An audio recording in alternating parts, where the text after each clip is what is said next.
La mayor parte del mundo cree o ha escuchado la historia de un Dios único y todopoderoso, un Dios que creó los cielos y la tierra, y que por medio de sus sagradas escrituras el hombre encontrará la revelación que lo llevará al cielo para estar junto al Todopoderoso por la eternidad. Este Dios es el Dios de Abraham Yahvé, pero en algún momento de tu vida te has preguntado cómo surgió la idea de un Dios único y todopoderoso. ¿Sabes que esta idea no es original ni exclusiva del cristianismo o el islam o el judaísmo? Y que además existen evidencias de que el Dios único Yahvé tiene parecidos sorprendentes con otros dioses de civilizaciones que lo precedieron en tiempo y espacio. En este video, te invitamos a explorar la historia secreta del Dios único, su origen en una región del mundo donde convivían muchas creencias, y su semejanza con otros dioses que gobernaban el cielo y dictaban el destino de la humanidad. Te asombrarás al descubrir los misterios de la fe monoteísta y su conexión con otras tradiciones religiosas. Además, no te pierdas este video donde te desvelaremos la verdadera identidad del Dios único y su origen antiguo.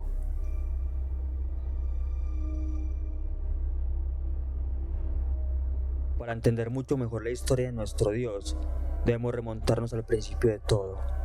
En el principio, Dios creó nuestro mundo separando el cielo de la tierra, ya que solo existía el caos.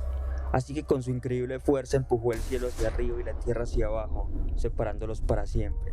Así, Dios creó el día y la noche, el alba y el ocaso.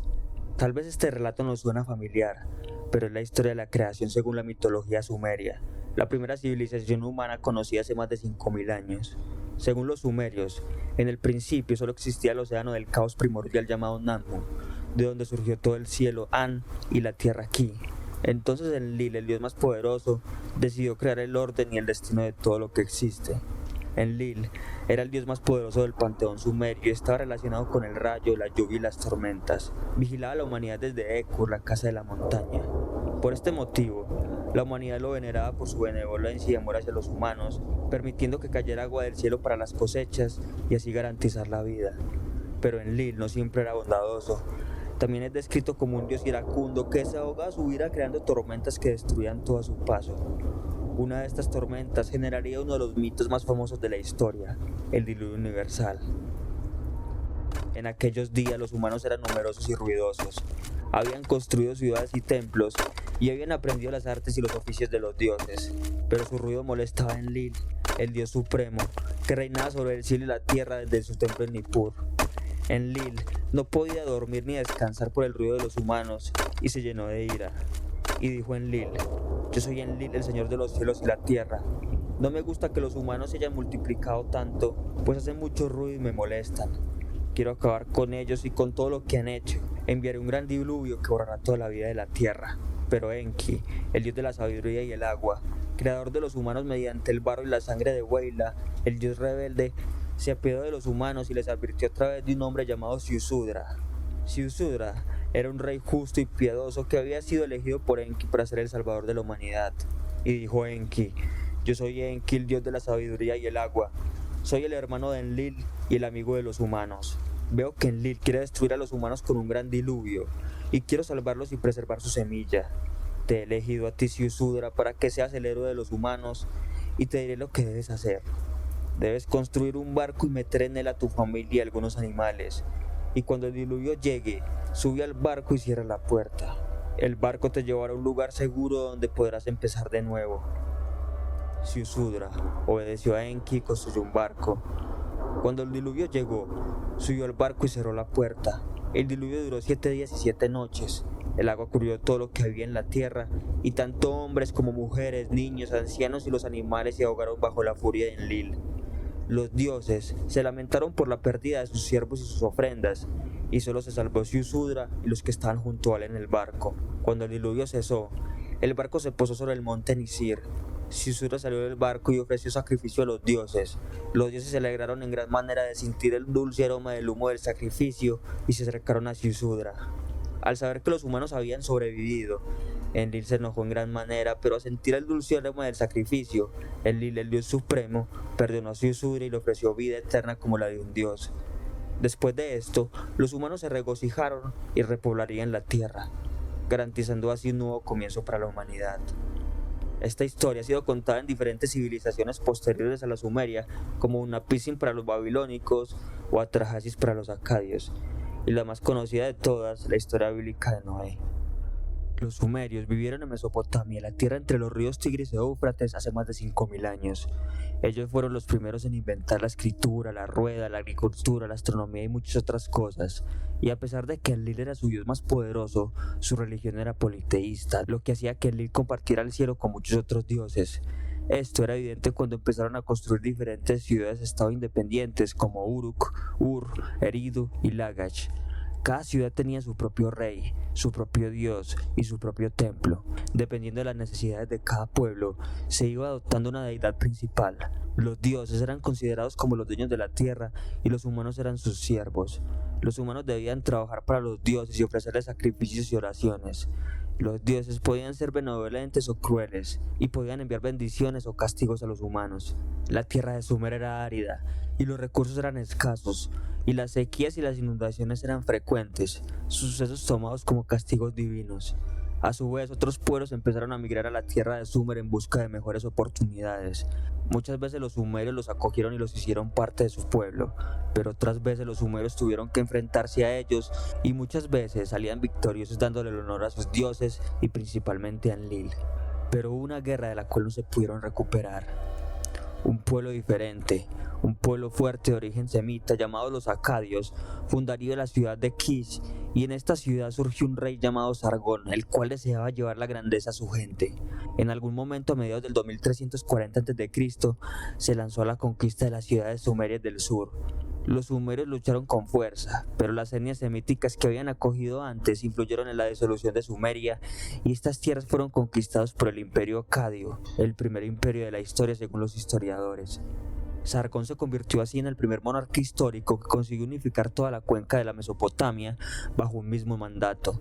Sargón fue sucedido por sus hijos Rimush y Manistusu y por su nieto Naram-Sin, que continuaron con su obra. El imperio acadio mantuvo la cultura sumeria, pero también la modificó. El idioma acadio se impuso como la lengua oficial y diplomática, y los dioses acadios se mezclaron con los sumerios, y se crearon nuevos cultos y templos. El arte acadio reflejó el poder y la gloria de los reyes, que se representaron como dioses. La administración acadia fue más centralizada y burocrática que la sumeria, y se basó en gobernadores, funcionarios y ejércitos. Finalmente, rebeliones sumerias e invasiones de otros pueblos como los amorreos dieron el fin a este imperio, dando origen al reino de Babilonia y Asiria. Pero dada su influencia en Mesopotamia, el acadio seguía siendo la lengua más importante y los dioses sumerios, pero con nombres diferentes, seguían siendo las principales deidades. Pero Hammurabi, el sexto rey de la dinastía babilónica, cambiaría el dios principal Enlil y elevaría a Marduk, el hijo de Enlil, como el dios de la tormenta y el líder del panteón babilónico. Marduk originalmente era el dios de la agricultura, el dios del sol y la vegetación que florece, pero llegó a ser el dios regente principal del extenso panteón babilónico. Tuvo como principal lugar de adoración el templo de Exaila, la casa que levanta su cabeza, y se simboliza usualmente con la espada y un dragón. Según el mito babilónico de la creación, este defendió y salvó a los dioses luchando contra Tiamat. Marduk partió el cuerpo de Tiamat en dos y creó el cielo y la tierra. También creó el orden del universo, las estaciones, los días, los meses, los años y las constelaciones. Tomó las tablillas del destino de Tiamat y las colgó en su cuello. Cuando Marduk volvió, los dioses le rindieron homenaje y le reconocieron como el dios supremo, y se le transfirieron todos los atributos de Enlil como la sabiduría y el conocimiento de la hechicería. Marduk construyó su templo de Sagila en Babilonia y creó los humanos a partir de la sangre de Kingu, el general de Tiamat. Y luego los humanos fueron creados para servir a los dioses y aliviar su trabajo. A Marduk también se le llamaba Bel, que es una palabra proveniente del acadio Belu, que significa señor o amo, siendo más un título que un nombre personal. Este nombre para la mayoría de los académicos está asociado con Baal o Hadad, la deidad asiria de la tierra de Canaán, otro dios de la tormenta como Marduk. Entonces, si observamos a la humanidad en la antigüedad, esta buscaba un dios que representara el trueno, el rayo y lo más importante, la lluvia, ya que esto simbolizaba la fertilidad de la tierra, pero también la muerte, las hambrunas y los desastres naturales. Los humanos buscaban explicar el ciclo de la vida y la muerte, y por este motivo muchas de sus deidades morían para luego resucitar. Todo esto se puede evidenciar en la mitología egipcia, la cual cuenta que Osiris murió ahogado en el Nilo, asesinado en una conspiración organizada por Set, su hermano menor. Fue devuelto a la vida por el poder mágico de su hermana Neftis y su esposa Isis. Pero en la mitología sumeria está el caso de Tammuz, un dios que era un mortal y su casamiento con Inanna le garantizó la fertilidad de la tierra y la fecundidad de la matriz. Pero más tarde, debido al comportamiento desaprensivo de Tammuz hacia Inanna, es enviado al inframundo durante los 6 meses más calurosos del año. Al volver, coincidiendo con el equinoccio de otoño, se dio el nombre de Tammuz al mes del calendario de la antigua Mesopotamia en su honor. Estos son solo breves ejemplos del deseo humano por explicar y entender los ciclos de las cosechas, la vida y la muerte. Pero volviendo otra vez a la tierra de Canaán, hogar de numerosos pueblos, Baal era conocido como el Señor para algunos pueblos, pero el dios principal de esta tierra era Él, una deidad suprema, líder de los demás dioses, los cuales eran 70 en total. Él, como deidad todopoderosa de la tierra de Canaán, tuvo gran influencia en todos los pueblos de esta región, como los hurritas, los hicsos, los pueblos del mar, pero en los que me quiero centrar en este video son los Sashu, una palabra egipcia para designar a un pueblo nómada proveniente del sur de Canaán. Este pueblo hoy lo conocemos como los israelitas, cuya deidad principal es Yahvé, uno de los dioses que estaban bajo el mandato de Él, el Dios Supremo. Pero ¿cómo se convirtió Yahvé en una deidad absoluta y principal en la construcción del monoteísmo que conocemos? Año 1200 a.C. Las civilizaciones de Oriente Próximo y el mar Egeo luchan por sobrevivir. Una serie de desastres naturales, como sequías, han golpeado las penínsulas de Anatolia y el mar Egeo, generando una de las mayores crisis de la historia antigua. Se vive una de las mayores hambrunas, el pueblo se rebela contra sus gobernantes y los pueblos luchan entre sí para obtener alimento. Las personas dejan las ciudades y vuelven a estilos de vida nómada. La anarquía reina y algunas personas se unen para asaltar y saquear los pueblos que aún permanecen de pie. Los imperios antiguos como el hitita empiezan a caer como piezas de dominó.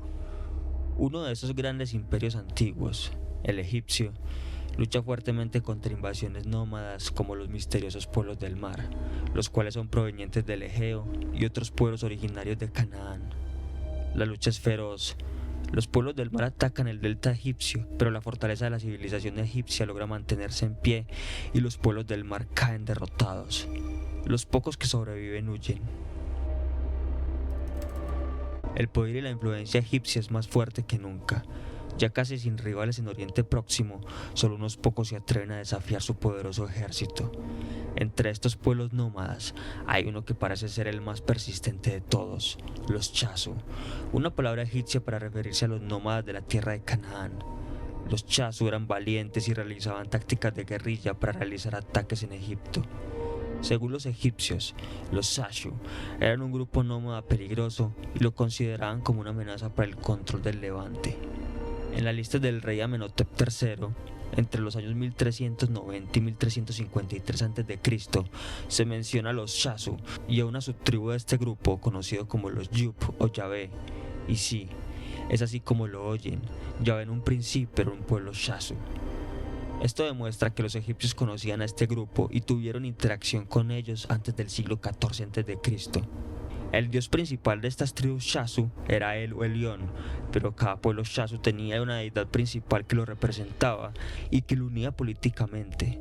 Y este es el caso del pueblo Shasu Yup, que justo como muchos casos de pueblos en Mesopotamia tenía dioses políticos que representaban y unificaban a reinos enteros, como el dios de Almak de Saba o Am de Catabán. Sus nombres podrían derivar también de epónimos tribales, así que es posible que este pueblo nómada haya pasado a designar a la deidad que lo representaba y unificaba políticamente. Yahvé surgió entonces como la divinidad de los Yup, vinculada directamente a este grupo humano del que tomó nombre. Yahvé era un dios de la tormenta, y esto se puede comprobar en Jueces 5, del 4 al 5. Yahvé, cuando saliste de Seir, cuando caminaste desde la tierra abierta de Edom, la tierra tembló, como goteaban los cielos, como goteaba agua de las nubes. Los montes se deshicieron delante de Yahvé, aquel de Sinaí, delante de Yahvé, Dios de Israel. Estas cualidades de Dios de la tormenta también se pueden observar en Nahum 1, versículo 3. Jehová es tardo para la ira y grande en poder, y no tendrá por inocente al culpable. Jehová marcha en la tempestad y el torbellino, y las nubes son el polvo de sus pies. También esta teoría la comprueba el Salmo 18, entre los versos 13 y 14. Tronó en los cielos Jehová, y el Altísimo dio su voz. Granizo y carbones de fuego. Envió sus saetas y los dispersó. Lanzó relámpagos y los destruyó. A su vez, Yahvé también tomó tributos como Dios de la guerra, ya que este guió al pueblo de Israel en muchas batallas. Una de las más famosas es la batalla de Jericó, descrita en Josué capítulo 6, donde Yahvé guía a Israel y este logra derribar las poderosas murallas de Jericó. Otras batallas en las que Yahvé también guió a Israel son la batalla contra los madianitas en Jueces capítulo 7 y la batalla contra los filisteos en la cual David lucha contra Goliat en 1 de Samuel capítulo 17. Yahvé también absorbió los atributos como creador de los cielos y la tierra, justo como lo dice en Génesis 1. Este mito de la creación tiene gran relación con el mito de la creación sumeria y babilónica, de la cual hablamos en el primer video de esta serie, ya que justo como el dios sumerio Enlil y el dios babilónico Marduk, Yahvé separó los cielos y la tierra con su poder. Yahvé también es el creador del ser humano, creándolo a partir del polvo de la tierra y a su imagen y semejanza. Esta historia se repite en muchas civilizaciones y algunas mucho más antiguas como la Sumeria, en la cual Enki crea la humanidad a partir de la sangre de un dios muerto, dándole así la imagen y semejanza de los dioses. Podemos observar entonces que en la antigüedad los seres humanos buscaban un origen en una entidad superior con rasgos y atributos humanos, pero de carácter sobrenatural. Algunas veces estas deidades sentían emociones humanas como la ira, como el odio, incluso eran vengativos y en otras ocasiones eran malvados. Todas estas características eran muy humanas y las civilizaciones las usaban para explicar los comportamientos y las reacciones humanas. A su vez, el ser humano siempre ha tratado de explicar el origen del mal, y en la Biblia se narra cómo la serpiente tentó a Eva, generando así el pecado original y la maldad en la tierra. Pero esta no es la única historia. En la mitología sumeria y acadia, como dije anteriormente, la humanidad fue creada por Enki a partir de la sangre del dios rebelde Kingu, lo que introdujo un elemento de maldad inherente. En el zoroastrismo, por ejemplo, el mal provenía de Angra Mainyu, un espíritu maligno que estaba en conflicto con Ahura Mazda, el creador benevolente. Angra Mainyu era el responsable de introducir el mal en el mundo. También en la mitología griega, Pandora es la culpable de liberar el mal en la tierra. Entonces, como lo dijimos anteriormente, explicar el origen del mal ha sido un anhelo del ser humano a lo largo de la historia. Muchas veces la personificación misma del mal y el caos era representada como una serpiente, la cual era derrotada por los dioses, generando así el orden y la armonía. Este es el caso de la Biblia, donde Dios castiga a la serpiente por haber tentado a Eva y causar el mal en la tierra. A su vez, algunas partes de la Biblia se menciona a Leviatán y la serpiente antigua, sobre la cual Yahvé se cree muy superior. En la mitología nórdica, por su parte, donde la serpiente de Midgard o Jormungandr representa el caos y la destrucción, se dice que rodea toda la tierra y que en el Ragnarok es derrotada por Thor, justamente el dios de la tormenta. A su vez, en la mitología babilónica, Marduk, el dios de la tormenta, combate a Tiamat. Estas son solamente algunas similitudes de la Biblia con otras mitologías mucho más antiguas y algunas posteriores. Pero la pregunta permanece: ¿cómo se convirtió Yahvé, un dios regional de los Chazu, en el dios principal de Israel y de las religiones abrahámicas? Bueno, esto aún es un tema de debate para los historiadores e investigadores. Inicialmente el pueblo Chazu y su dios Yahvé eran independientes de la entidad política y social conocida como Israel, de la cual formaban parte muchas tribus de Canaán. Algunos plantean que Yahvé era un dios perteneciente al panteón cananeo, compuesto por El o Elión, el dios supremo, y sus 70 hijos, de los cuales Yahvé formaba parte, y que después de las invasiones asirias y babilónicas comenzó a tomar protagonismo, dado su carácter protector y guerrero, llevando muchas veces a Israel a la victoria, como se mencionó anteriormente. Otros simplemente afirman que Yahvé apareció como un dios protector del pueblo Yub y que parte de estos grupos Chazu se integraron junto con otros pueblos en la entidad mayor llamada Israel, cuya deidad principal era justamente El o Elión. Pero al volverse Yahvé, el dios de un grupo humano mucho más extenso, fue ganando preeminencia en la región y eventualmente convergió con él, la otra deidad importante del área, adquiriendo todos los atributos de este dios precursor. De esta manera, Yahvé pasó de ser un dios tutelar de una tribu semítica específica a convertirse en el dios nacional de Israel. Su consolidación como divinidad principal fue resultado de la integración de los Yub en la nueva entidad política y social israelita. Desde el margen tribal, Yahvé terminó absorbiendo atributos de él, convirtiéndose en el poderoso Dios único. Además, es posible que los israelitas fueron influenciados por tradiciones monoteístas del imperio persa, como el zoroastrismo y su dios único Ahura Mazda, ya que este tuvo una gran influencia en Israel.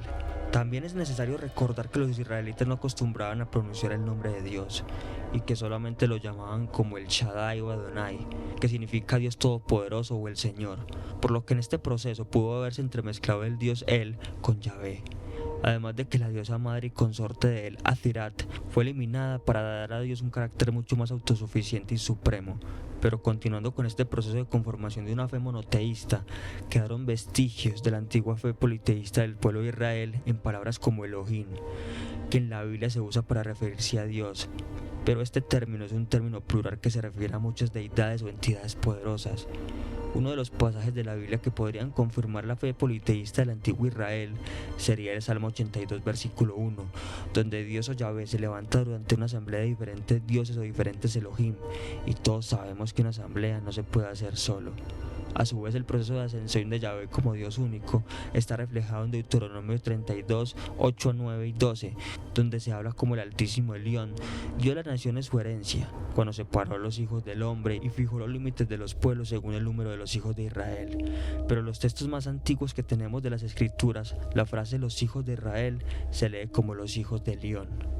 Y continúa por la porción del Señor Yahvé su pueblo, Jacob en la parte de su heredad. Como podemos ver, Yahvé es asignado a esta tierra como Dios único, y otros dioses Elohim fueron asignados a otras tierras extranjeras. Todo esto se puede comprobar con más detalle en el verso 12, donde se lee: el Señor Yahvé solo guió, y con él no hubo otro Dios o otro Elohim extranjero. Acá Yahvé deja muy en claro que debe ser el único Dios, y que el pueblo de Israel no puede adorar ningún otro Dios o Elohim extranjero. Este es el caso de Baal, el cual tuvo gran rivalidad con Yahvé, ya que algunos israelitas querían seguir adorando a Baal. Esta rivalidad se puede observar en Primera de Reyes capítulo 18, cuando Elías reta a los profetas de Baal a encender el fuego del sacrificio de un toro evocando a su Dios, dando como ganador a Elías y a su Dios Yahvé, causando la ejecución de los profetas de Baal. También podemos observar que el origen de Belcebú, el señor de las moscas, tiene su origen en la rivalidad entre los israelitas con los filisteos y su dios Dagón. Dado que los israelitas odiaban a los filisteos, su dios era llamado como Belcebú como insulto, dando a entender que los filisteos eran como unas moscas o como unos gusanos, y que Dagón era el señor de este pueblo, el señor de las moscas. Posteriormente, este nombre se asoció al mal y al diablo en la religión cristiana, y aquí comenzamos con el verdadero origen del cristianismo y cómo se convirtió en la religión más profesada de la historia. El cristianismo es la religión con más fieles en el mundo, con cerca de 2.400 millones de personas, pero de estas personas muy pocas saben cuál es el verdadero origen del cristianismo. ¿Fue realmente un ser sobrenatural? ¿Qué similitudes hay con otras religiones mucho más antiguas? Según la historia bíblica, la llegada de Jesús fue profetizada por Isaías en 53, de 4 al 6. Ciertamente Él llevó nuestras enfermedades y sufrió nuestros dolores, y nosotros le tuvimos por azotado, por herido y Dios abatido. Mas Él fue herido por nuestras rebeliones, molido por nuestros pecados. El castigo de nuestra paz fue sobre Él, y por sus llagas fuimos nosotros curados. Todos nosotros nos descarriamos como ovejas, mas Jehová cargó con el pecado de todos nosotros. Joshua ben Yosef, más conocido como Jesús, según la tradición cristiana, nació en Belén de Judea, que en aquella época era una de las provincias del Imperio Romano. Pero según la mayoría de los historiadores, Jesús nació en Nazaret, ciudad de la región de Galilea. La mayoría de los detalles de su infancia siguen siendo un misterio. Se sabe que fue un rabino autodidacta que a la edad de 12 años ya participaba en debates con eruditos en el templo de Jerusalén. Todo esto lo llevó a ser muy radical en sus pensamientos, en su prédica, que se caracterizaba por una visión de que el fin estaba cerca y que este fin consistía en la instauración del reino de Yahvé en la tierra. Jesús es recordado por la gran cantidad de milagros que realizó, como resurrección de muertos, expulsión de demonios e incluso caminar sobre las aguas. Debido a todas estas proezas, fue consiguiendo gran cantidad de seguidores. Jesús se consideraba a sí mismo como el Hijo del Señor o Hijo de Adonai, y que consideraba a Jehová como su Padre.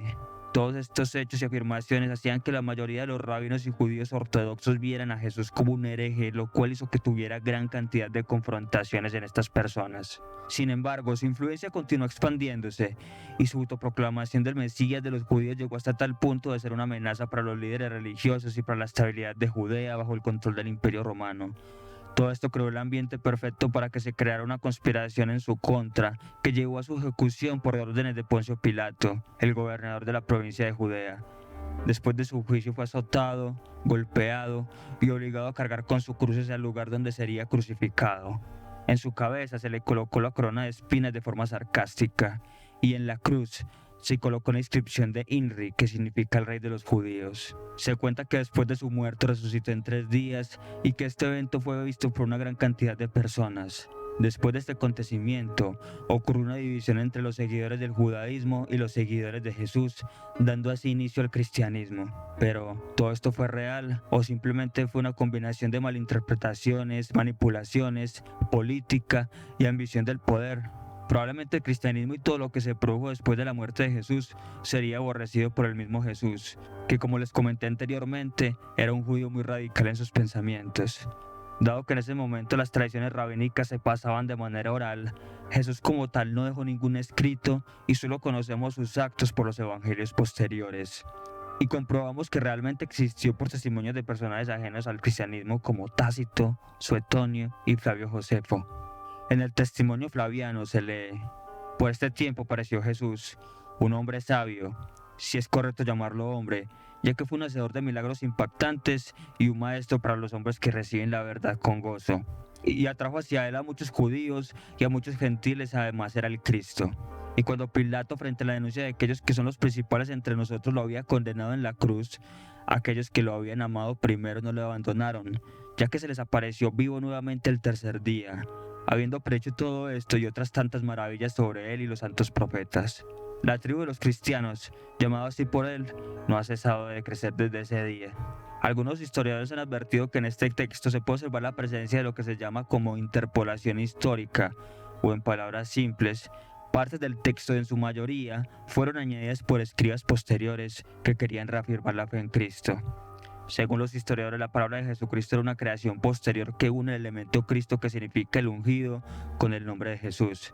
Por este motivo, la mayoría de los historiadores concuerdan que el Jesús histórico sí existió, pero Jesucristo, el ungido, el Mesías, es una creación de la fe. La muerte y la resurrección de Jesús es un tema de controversia que sigue siendo debatido, pero la mayoría de los historiadores están de acuerdo en que tal vez Jesús fue enterrado en una fosa común, justo como todos los que cometían crímenes en contra del Imperio Romano, y por este motivo, al no tener un cuerpo que llorar, se crea esa idea psicológica entre sus seguidores. La idea de que aún estaba entre ellos, la idea de que aún vivía, y que luego fueron añadidos otros matices mucho más sobrenaturales en la época del cristianismo paulino, que veremos a continuación.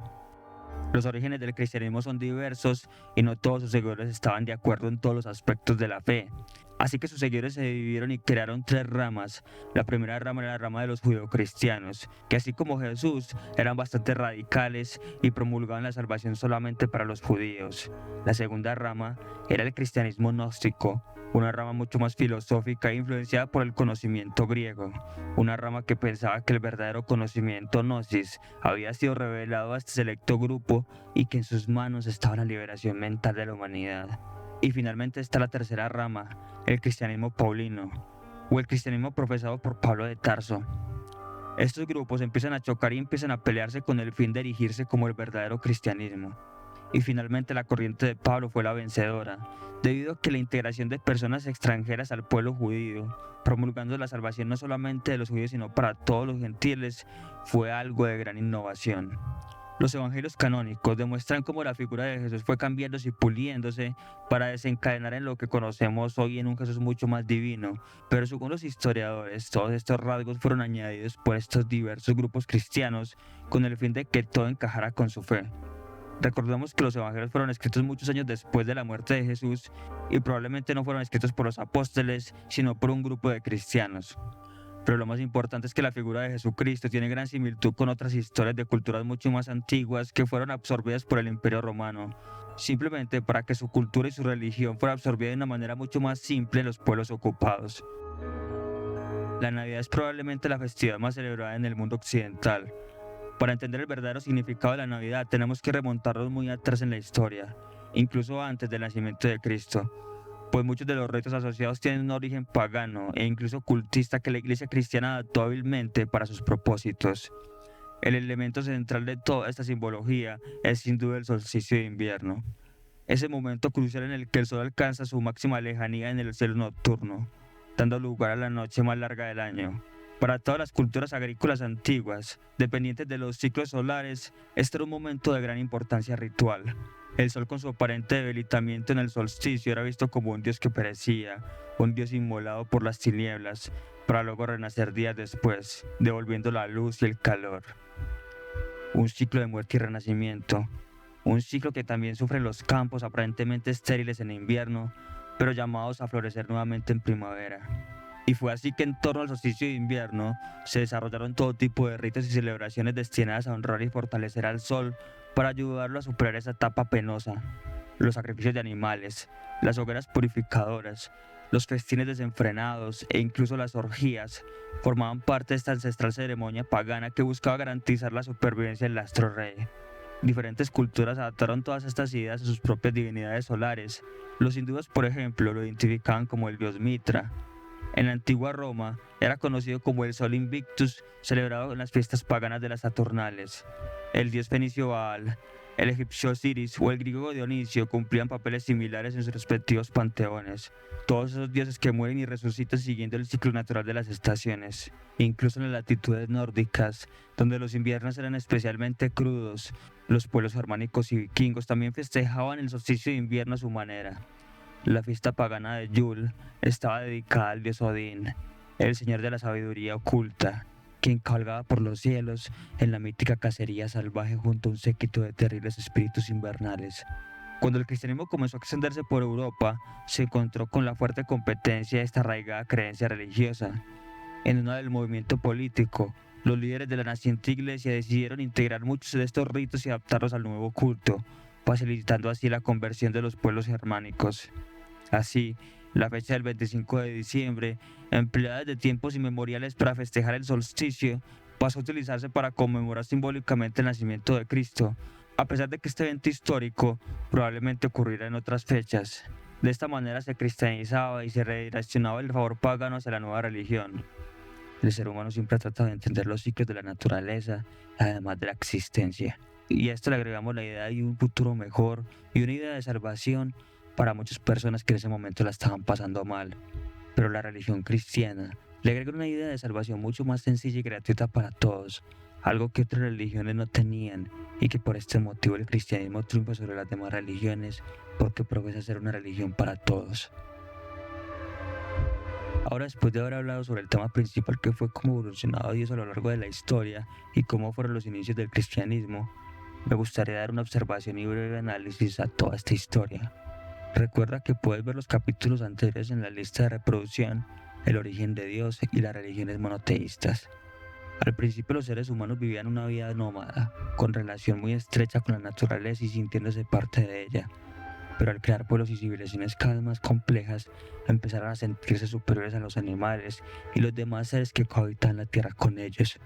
El ser humano se hizo dueño y señor de la tierra, pero la curiosidad del hombre y su capacidad de observar lo llevaba a pensar en cómo había sido creado todo. Entonces, al observar que de una planta salió una semilla, y que de esta semilla salía otra planta, o que de un animal surgía otro animal, y que del ser humano surgía otro ser humano, así debía existir un creador original, un creador para todo lo que existe. Así empezaron a crear las historias de los antiguos dioses que crearon al ser humano a su imagen y semejanza, creando la naturaleza con él.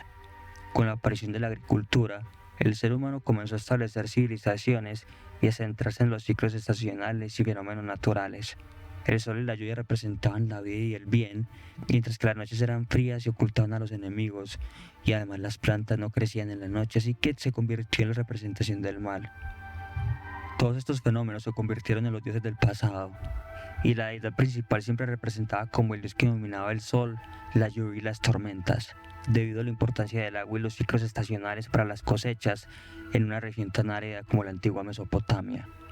El dios de la tormenta era representado como un toro, ya que el toro ayudó al ser humano a arar la tierra para las cosechas y la vaca era el animal que daba la leche para la alimentación. Y por este motivo la primera constelación fue la constelación del toro, que representaba a Enlil como el dios que daba la tierra. Además, nuestra letra A proviene del jeroglífico egipcio del toro, convirtiéndose así en el animal más importante para el ser humano. El dios de la tormenta tenía la capacidad de dar vida a las cosechas y por ende dar vida y alimento a la humanidad. Pero si éste se enfurecía, también tenía la capacidad de destruir con inundaciones o sequías, causando el fin para el mundo conocido. Y es muy probable que de aquí sale el mito del diluvio universal. Entre los dioses de la tormenta más importantes se encuentran desde Enlil en la civilización sumeria, pasando por Marduk en la babilónica, llegando a Zeus en los griegos, Thor en la mitología nórdica, e incluyendo al Yahvé, el dios de Abraham, conocido como simplemente Dios por los cristianos o Alá por los musulmanes. La casa de los dioses siempre estaban en las montañas, ya que las montañas eran los lugares más cercanos al cielo y donde las nubes podían tocar sus cumbres. Por este motivo, la mayoría de estos dioses mencionados anteriormente vivían en las montañas, o bajaban de las montañas a revelar el conocimiento y las leyes a los humanos. Todo esto se puede observar en la Biblia cuando Yahvé se presenta ante Moisés en el monte Sinaí. Recordemos que también en la Biblia se menciona cómo los humanos querían alcanzar a Dios mediante la construcción de la Torre de Babel, pero a esto lo castigaron confundiendo sus lenguas, representando siempre la supremacía y lo sagrado en los lugares altos. En un principio, todos estos dioses eran los líderes de un panteón lleno de una gran cantidad de dioses que simbolizaban los diferentes aspectos de la naturaleza y la psicología humana. Todo esto lleva a que, por ejemplo, los pueblos Sasho, donde vienen los judíos modernos, tuvieran una deidad principal que se acomodaba a las necesidades del pueblo, causando muchas veces divisiones y guerras civiles. Esto causaba que fuera prácticamente imposible formar un imperio con tantas diferencias en las creencias de sus pueblos. Por este motivo, todas las deidades convergieron en una sola, que representaba al creador omnipotente y omnisciente, dando así la unión que los reyes, los emperadores y los gobernantes necesitaban para mantener un pueblo en orden y sometido. Estos reyes utilizaban las mitologías para dictar su origen divino, y que por tal motivo ellos y sus familias estaban destinados a gobernar para siempre, obteniendo todos los beneficios de ser el líder supremo del pueblo. A menudo el pueblo se sentía maltratado y abusado, y la religión era la única salvación y lo único que protegía a los reyes y a los emperadores de rebeliones y la anarquía. La religión decía que los seres humanos que sufrían hambruna, enfermedades o los que morían en las guerras, que después de esta vida se encontrarían en un lugar mejor y que la existencia no sería un sufrimiento para siempre. Así se mantenía el control sobre la humanidad por miles de años hasta ahora. Déjenme en los comentarios qué opinan sobre este video y si les gustó. Por el momento hemos terminado el video y solo queda agradecerles por verlo y por apoyar este proyecto. No olvides darle like y suscribirte para que no te pierdas los próximos programas y hasta la próxima.